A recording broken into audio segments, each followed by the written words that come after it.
Hello students, in the series of lectures in the subject VLSI design, today we will discuss Elmore delay model. What is Elmore delay? That I have already introduced in the previous lecture of RC delay model. So once by using RC delay model we have uh, the equivalent RC circuit, then by using this Elmore delay we can easily calculate the propagation delay. Okay.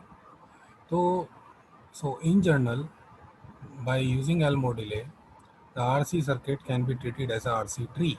Okay, the root of the tree is the voltage source, and the leaves are capacitors at the end of branches. So, Elmore delay estimates the delay from a source, switching to one of the leaf nodes, changing as sum over each node of the capacitance on the node multiplied by effective resistance on the shared path from source to the node. Okay, the formula for propagation delay is summation of RIS into CI, where I stands for the node number. Okay, so we will understand the Elmore delay by some example. Okay, so so let us consider this example, and we need to find the Elmore delay. Okay, so first you need to find the number of nodes. So this is the node n1, that is here, and this is the node n2, that is here.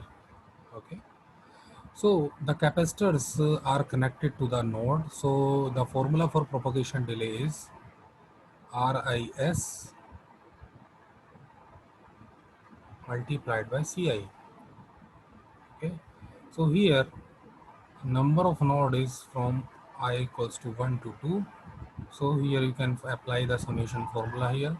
So that will be R1s multiplied by C1 plus that will be R2s multiplied by C2. And what is R1s? Now what is R1s? Now this is your output, okay, and this is your source, okay, and this is your node N1. So from node N1 to source, what is the effective resistance? Okay, so here you can see from node N1 to source, the effective resistance is R1. So the value of R1s is nothing but R1. Now what is your C1? C1 is the capacitor that is connected to the node N1. That is nothing but here it's C1. Now what is R2s? R2s is the effective resistance from node 2 to the source. So from node 2 to the source, the effective resistance is R1 plus R2.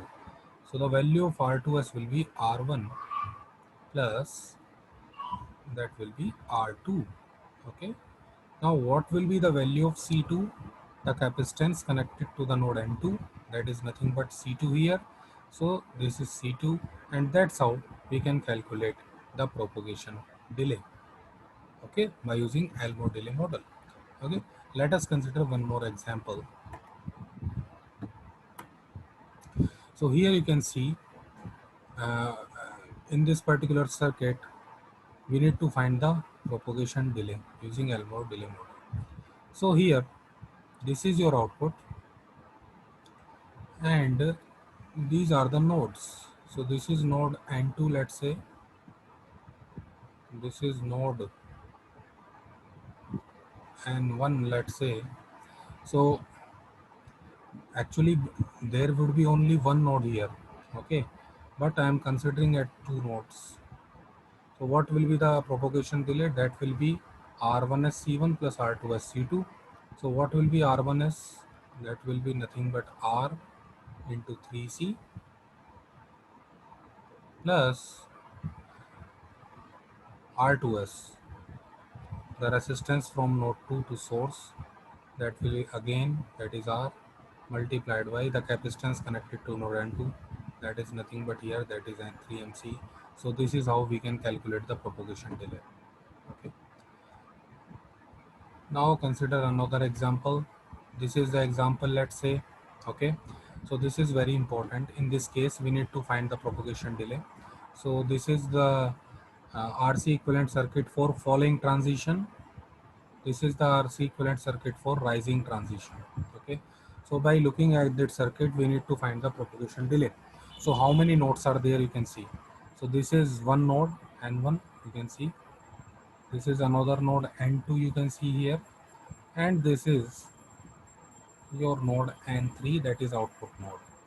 So if we apply the formula for propagation delay, then we will have R1s into C1 plus R2s into C2 plus R3s into C3.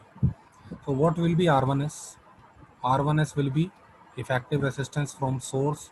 Output is falling from here to here. So all three resistances are involved and output will fall to 0 volt through these three resistances. So what is R1s? R1s is the effective resistance from node N1 to ground, to source. So that will be nothing but your R by 3.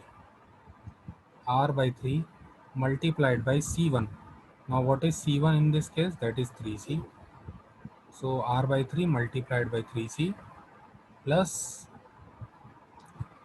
R2s is from node N2 to ground, that is R by 3 plus R by 3, that will be 2R by 3 multiplied by the capacitance 3C. Again, now what is the effective resistance from node N3 to ground? That is R by 3 plus R by 3 plus R by 3.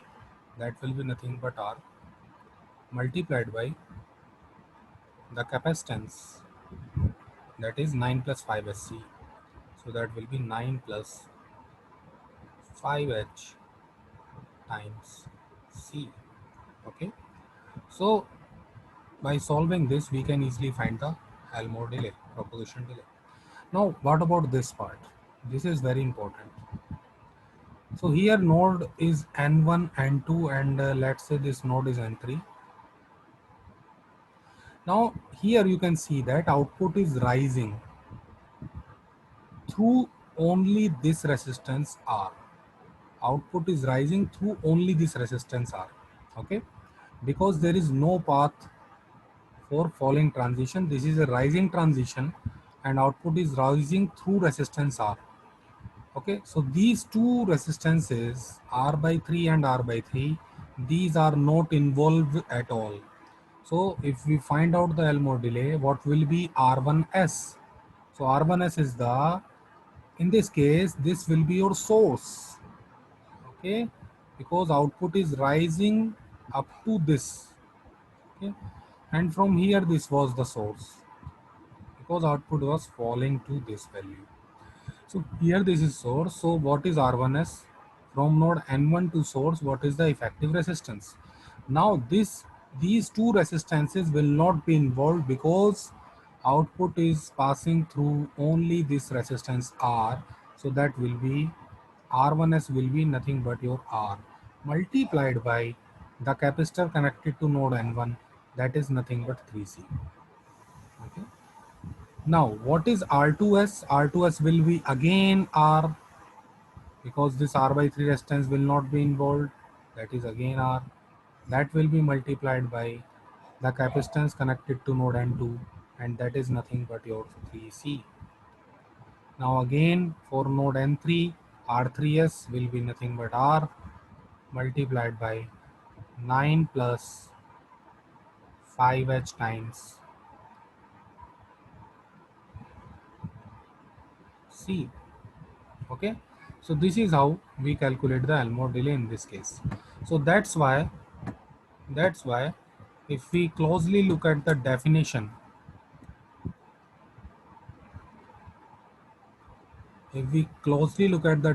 of Elmore delay, so this is RIS is the resistance on the shared path from source to the node and the leaf. So this is nothing but the shared path. Okay, so this is how we calculate it. Okay, thank you.